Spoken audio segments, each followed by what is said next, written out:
Fred?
Good morning.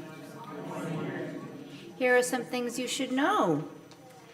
First of all, take a look at the back side of your green bulletin for details about all the things happening here this week. But I want to highlight one thing, and that is Friday morning at 10 a.m. the craft group will be meeting to do a rock painting class with a social justice theme. See Anna Dralios if you have any questions. Anna, raise your hand. There she is. Actually, it's not me. It's Linda. See Linda, if you have any. There you go.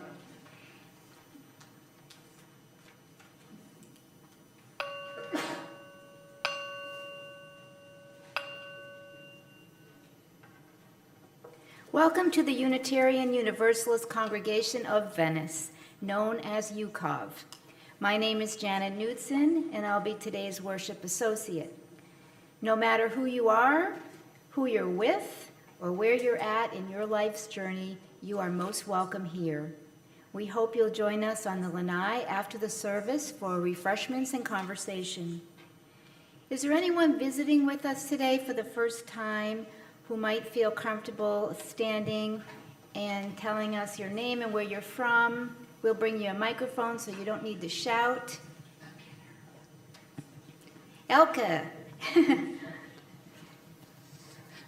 Intercepted. Intercepted. I've never done this before. Hello? Oh, wow. Makes you feel big. My name is Elka. I've been in Florida since '84. Started off in Sarasota. And here I am in Nokomis. Is this considered Nokomis? Venice. Excuse-moi. Well, Venice is okay, too.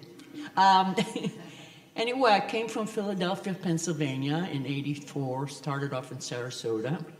I'm a retired RN. Also worked in the restaurant business. And I just love meeting people. And just being me and being accepted. Thank you. Thank you, Elka. Anyone else want to introduce themselves this morning? Okay, no pressure. Our service is now beginning, so please silence your cell phones if you haven't already done so.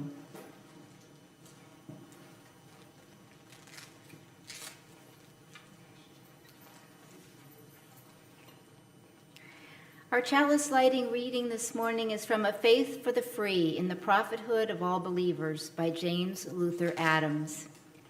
A faith that is not the sister of justice is bound to bring people to grief. It thwarts creation, a divinely given possibility. It robs them of their birthright of freedom in an open universe. It robs the community of the spiritual richness latent in its members.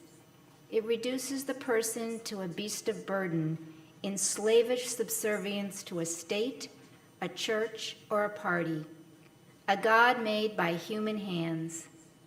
We light this chalice to call us to live this faith that is free. Lisa will now play the prelude.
Today's service will be led by Reverend Fred L. Hammond. Many of you will remember him. I think he was with us last February.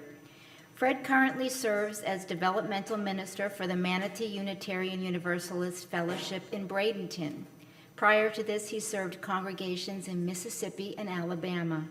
He received his Master of Divinity from Meadville Lombard Theological School in Chicago in 2007. And a Master of Science in Counselor Education from Western Connecticut State University in 1983.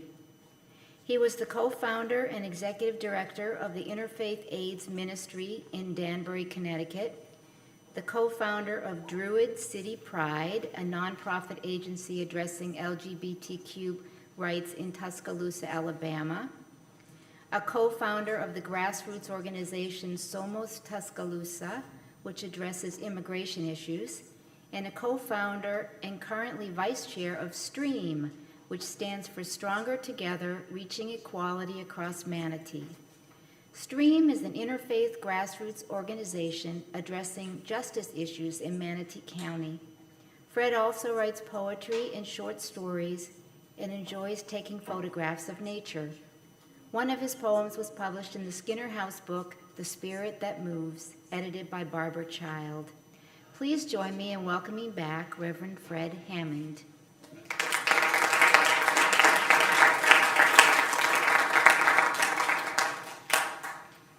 It's really great to be back here again.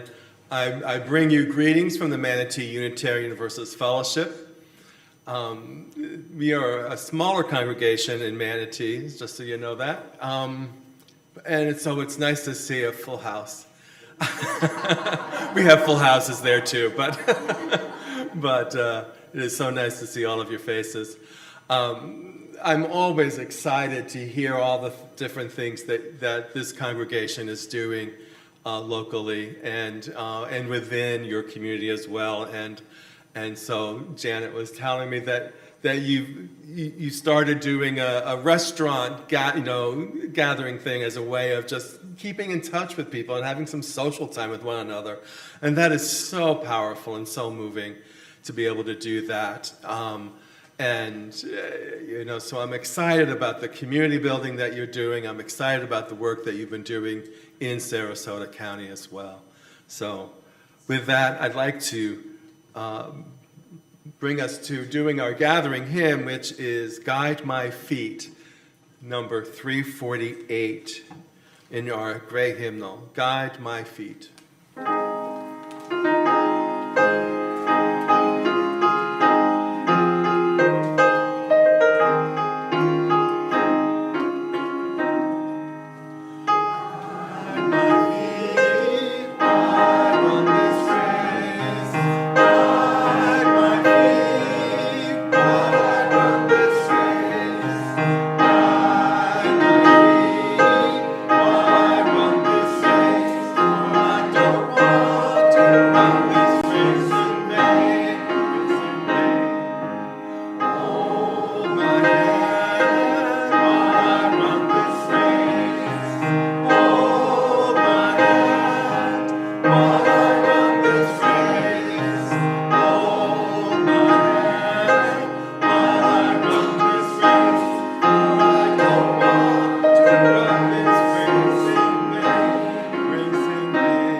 Giving is a sacred practice, and when you give to your church, you also receive. As usual, our offering words are offered with levity because giving should always happen with a smile. Today I offer you a quote from the Venerable Grand Master Oogway, a character from the movie Kung Fu Panda. Yesterday is history, tomorrow is a mystery, but today is a gift. That is why it is called the present. In the hopes that you may feel inclined to offer a present to Yukov today, the ushers will now pass the collection baskets.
As a community of human hands and human hearts, we come together here to bear witness and minister to one another as we struggle with life's sorrows and celebrate life's joys. At this time of sharing, you may raise a hand and someone will bring you a microphone. Please share only those stories that are yours to tell, and I will light a candle for each joy or sorrow.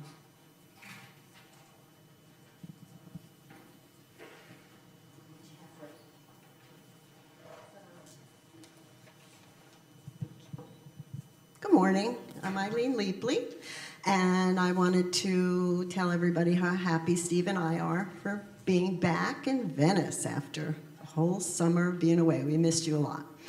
And I also want to have a nice little celebration. I didn't get his permission ahead of time, so hopefully it's okay. One of our dear friends, his name is Bob, and he has been coming to UCOV for a while, and he this morning announced his intention to join us. So I went and got the membership book, and after the service is over, he's going to sign the book, and I'm very happy about that. Thank you, Bob.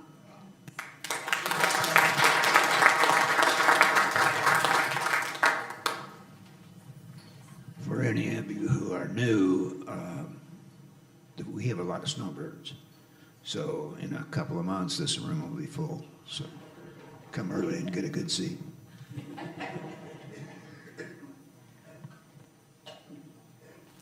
other celebrations or sorrows?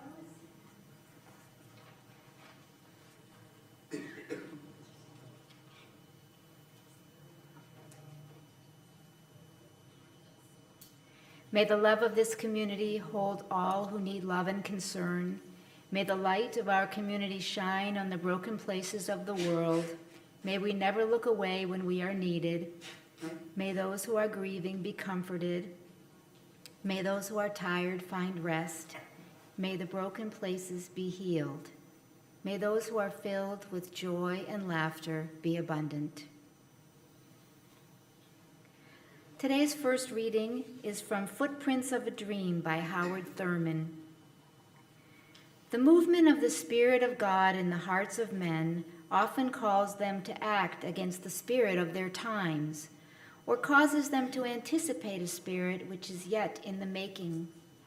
In the moment of dedication, they are given wisdom and courage to dare a deed that challenges and to kindle a hope that inspires.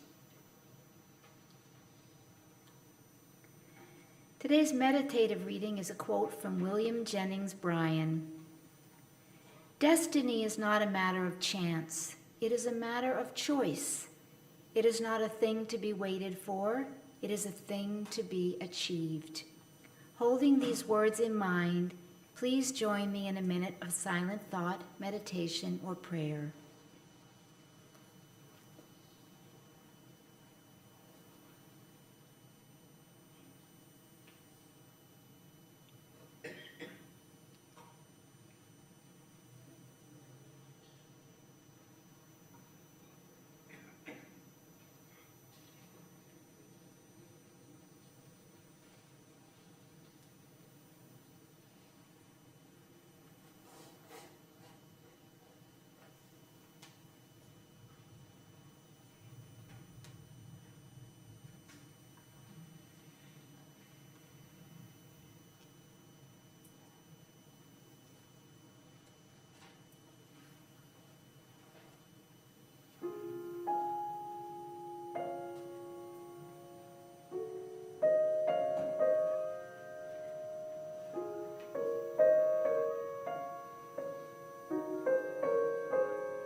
So our reading is from the movie On the Waterfront.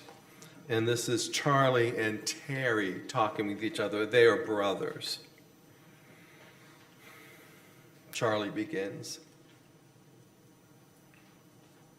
Look, kid, how much you weigh, son? When you weighed 168 pounds, you were beautiful. You could have been another Billy Kahn, and that skunk we got you for a manager, he brought you along too fast. It wasn't him, Charlie. It was you. Remember that night in the garden, you came down to my dressing room and you said, kid, this ain't your night. We're going for the price on Wilson. You remember that? This ain't your night. My night. I could have taken Wilson apart. So what happens? He gets the little title shot outdoors on the ballpark, and what do I get? A one-way ticket to Palookaville. You was my brother, Charlie. You should have looked out for me a little bit. You should have taken care of me just a little bit, so I would have to take them dives for the short end money. Oh, I had some bets down for you. You saw some money. You don't understand. I could have had class. I could have been a contender. I could have been somebody instead of a bum, which is what I am. Let's face it, it was you, Charlie.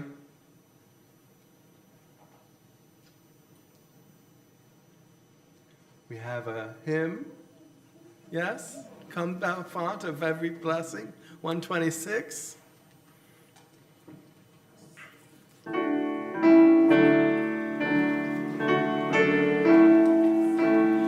Please rise in body or spirit.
The film On the Waterfront is about Terry Malloy, the gifted boxer who could have been a contender had he followed his heart's voice instead of that of his brothers, is a message of what could happen when you allow someone else to forge your destiny. Fulfilling our destiny is not something that is done in a vacuum. It is done in the context of our relationship with someone else or something else. There are many engagements with our destiny that would be essentially impossible if it were not for the positive relationship with at least one other person. An example of this is Helen Keller. At a young age, before she fully began to talk, she suffered the ill effects of scarlet fever that left her deaf and blind. Her family and physicians thought she was also dumb as a result of this illness. The family's hope was for Helen to be well behaved, and so they brought in Annie Sullivan to work with her on her behaviors. Annie Sullivan sensed there was intelligence in Helen's behaviors and began trying to break through in communication with her. And she did. Helen realized that things have names. Annie Sullivan became a mentor for Helen, teaching her how to communicate with the larger world. Helen eventually went on to be the first deaf-blind person to receive a bachelor's degree and to write several books. There is a balance that is needed between the individual and the relationships we are accountable to in this life. But what happened in Terry Malloy's life is that he lost that balance between what his goals in life were and the goals of his brother. His brother wanted to get rich. His brother wanted to rise in the mob world of power. And Terry Malloy, out of his devotion to his brother, agreed that his brother's happiness, his brother's dreams, his brother's life were more important than his own. And when Terry Malloy placed his brother's goals above his own, he forfeited his own destiny in the pursuit of fulfilling his brother's. And as we see in the unfolding story, his journey back to forging his own destiny was difficult and painful, but one that eventually would be regarded with respect and dignity. There are different aspects of destiny that we need to consider as defined by Rollo May in his classic book, Freedom and Destiny. There are the cosmic aspects of destiny, such as birth, death, and the acts of God like tornadoes and earthquakes. There are the genetic aspects of destiny, including the physical characteristics and limitations of our bodies and minds. The cultural aspect of destiny includes whether we were born into a family of wealth or poverty, the location where we spent our childhood, the systemic societal milieu, and the time in history in which we live. And there is circumstantial destiny, those events that happen around us that cannot be taken back or redone, such as the loss of a sibling or a parent at an early age, a debilitating illness, or a nation declaring war or going into economic recession. So Terry Malloy, in our story, was born with some athletic talents that enabled him to be a good boxer, potentially a great boxer. This is a genetic aspect of destiny. He was born into a working-class family with an older brother who was smart and ambitious at a time when mobs ruled the way things went down. It is a family that taught values of sticking together, no matter what. This is the cultural aspects of destiny. He becomes involved in the mob that abuses workers and with intolerable working conditions and poor wages. Those who speak up about these issues are either replaced or removed by killing them. This is the circumstantial destiny he is surrounded by that cannot be redone. In order for Terry Malloy to redefine himself as a person of integrity and worth, he must choose to engage his destiny. He must begin to self-differentiate himself from his surroundings and relationships. and not have his identity fused with them. Self-differentiation is a term that Murray Bowen, founder of the family systems theory, developed to describe the ability to separate one's emotional and intellectual awareness from that of the family or group. This comes from the person developing and considering thoughtfully their principles and values that they will seek to follow, rather than simply adopting the views and values of others. This means when conflicts occur, the person is able to assess the situation from a clear perspective and not clouded with the emotional entanglement such as fears of criticism or rejection. This enables the person to hear the opinions of others, respect them, without feeling the need to either adopt those opinions or try to get others to conform to their opinions and values. Self-differentiation includes both a separation from the emotional entanglements and a connection to the person or group through listening to what is happening. No one is 100% self-differentiated, but it is a goal that individuals and groups can strive towards in forging destinies for themselves and for the groups where they have aligned themselves. This is not easy work. It is not something that happens overnight. It is a process. In the movie On the Waterfront, self-differentiation resulted in pushback from the system. When Terry began to self-differentiate, his brother and the mob bosses began to get nervous because Terry was always a submissive person. Terry was the person who wanted above all else to please his brother, and that even meant being silent when he witnessed a murder. So Charlie, Terry's brother, tries to get Terry to conform to the mob boss's wishes and desires or risk being killed. Self-differentiation can carry with it risks, but in the long run, it is a healthier way of being. The prayer that Alcoholics Anonymous uses is a prayer for self-differentiation. God, grant me the serenity to accept the things I cannot change, courage to change the things I can, and wisdom to know the difference. It is also a prayer to engage one's destiny. To have serenity over the things that cannot be changed does not mean surrender or hopelessness. It simply means to accept them as they are and then use them as the boundaries to redefine one's path. In the story of Great Expectations by Charles Dickens, Pip meets Miss Havisham.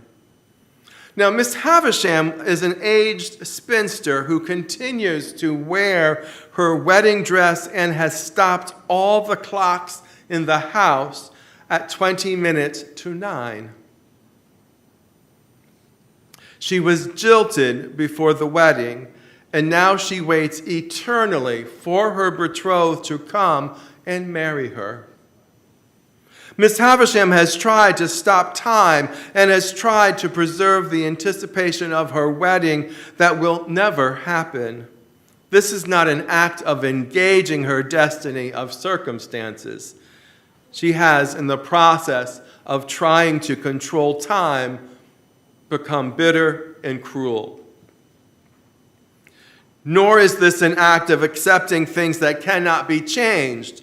True, Miss Havisham cannot change the fact that she was jilted by her betrothed, but it does her no good to pretend that it is forever 20 minutes to 9, frozen in time. What we might chuckle at Miss Havisham's absurd and possibly insane behavior, I dare say that this happens more times than not, perhaps not to the same degree. I thought of the example of not seeing your friends' children for decades and having in your mind the picture of them as little toddlers. And when you see them, you're like shocked that they're grown up. That's the kind of frozen in time imagery that I'm thinking of here. Miss Havisham blames the way her life turned out with this man who jilted her decades before.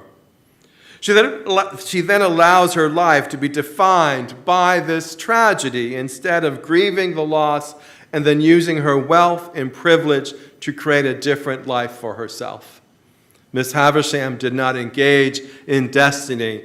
Instead, she allowed events to define who she is and in the process shrank away from life. The question for us today is, who are we in relationship with the destinies that surround us? How are we engaging the question of our own destiny? Given all the circumstances that are swirling around us, what is the best hope for our lives?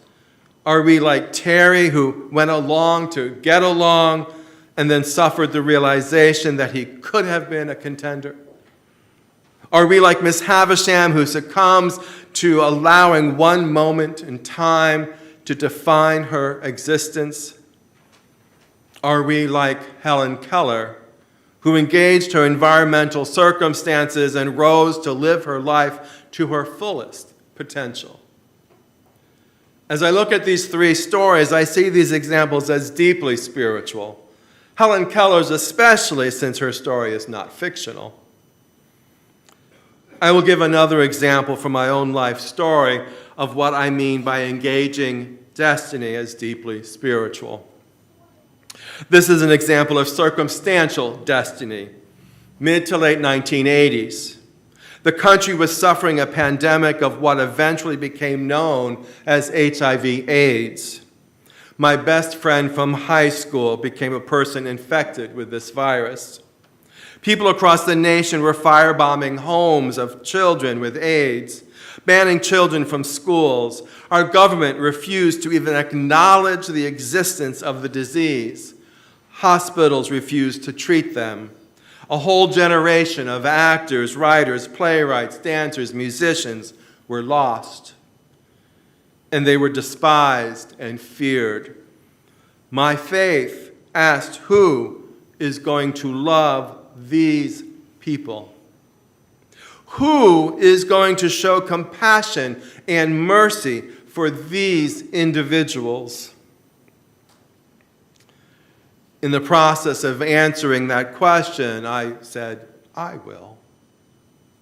And I became involved in the formation of an AIDS ministry and became involved in confronting the politics of AIDS because medications were not available. Or they were available, but people were denied insurance to pay for these drugs. I did this because I was called to love. Love. I hear from family, friends, and others that this faith, Unitarian Universalism, is too involved in justice. It is too politically active to be spiritual. There is a danger in only thinking of Unitarian Universalism as another radical liberal group with an agenda to spread a woke ideology of socialism. And some of you may think that is all Unitarian Universalism has to offer, a pathway towards political justice making. Because of this, I hear comments like my aunts, who introduced me as not a real minister. Or we are no different than the League of Women Voters or Black Lives Matter. By all means, seek those communities out. They are doing good work in addressing many ills in this nation. But if you really want to engage your destiny in this time in which we live, if you really want to be the change you want to see in the world, if you really want Martin Luther King's dream to become a reality, if you really believe that all people, I mean all people, regardless of how wounding their life experiences have been and what they spew out because of those experiences, that they are born with inherent worthiness and deserve a life filled with dignity, then this faith, Unitarian Universalism, grounded in love, grounded in spiritual values, grounded in principles, is a place to begin moving towards embodying that reality. What is love calling me to do today? Laws are being passed that are harming the most vulnerable among us. Say with me, what is love calling us to do today? What is love calling us to do today? ICE is randomly disappearing undocumented and documented immigrants by raiding schools, hospitals, courthouses, neighborhoods, and businesses. What is love calling us to do today? Our government sues media outlets for reporting news the government does not want heard. What is love calling us to do today? Books are banned in schools and public libraries. What is love calling us to do today? Diversity, equity, and inclusion policies are being removed from schools, businesses, and government offices. What is love calling us to do today? Transgender individuals are being denied health care. What is love calling us to do today? Women who miscarry late term are being charged with murder. What is love calling us to do today? Medicare and Medicaid have been cut. What is love calling us to do today? Women and children are starving in Gaza. What is love calling us to do today? Children are being shot in schools. What is love calling us to do today? These are all circumstantial and cultural destinies. Some of them have touched our lives directly. Some of them are like flood waters rushing by us and impact us indirectly. Yes, they are political. But to engage in the destinies that are swirling around our lives, seeking to numb our hearts from loving our neighbor as ourselves, that is very spiritual. That is the path towards love. That is the path towards healing. We do not do spiritual work alone. We do it together. It will take all of us looking out for each other to steer this boat into the future we want. All of us together to create the destiny we desire. Our Unitarian Universalist congregations can be a contender in making a difference in the lives of our larger community. May it be so, and blessed be.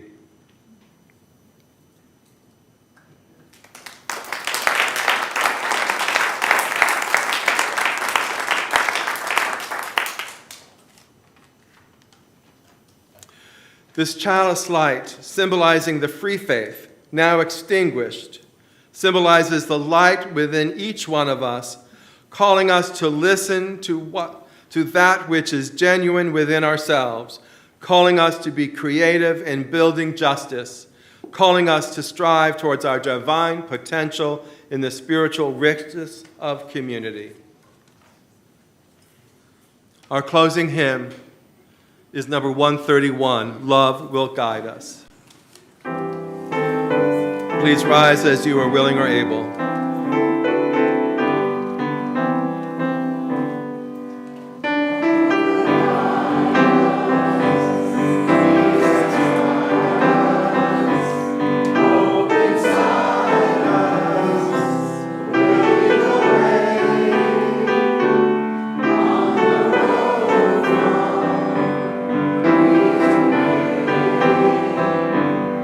Love will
as you go out into the world. Take that love, take the light of our chalice into your hearts.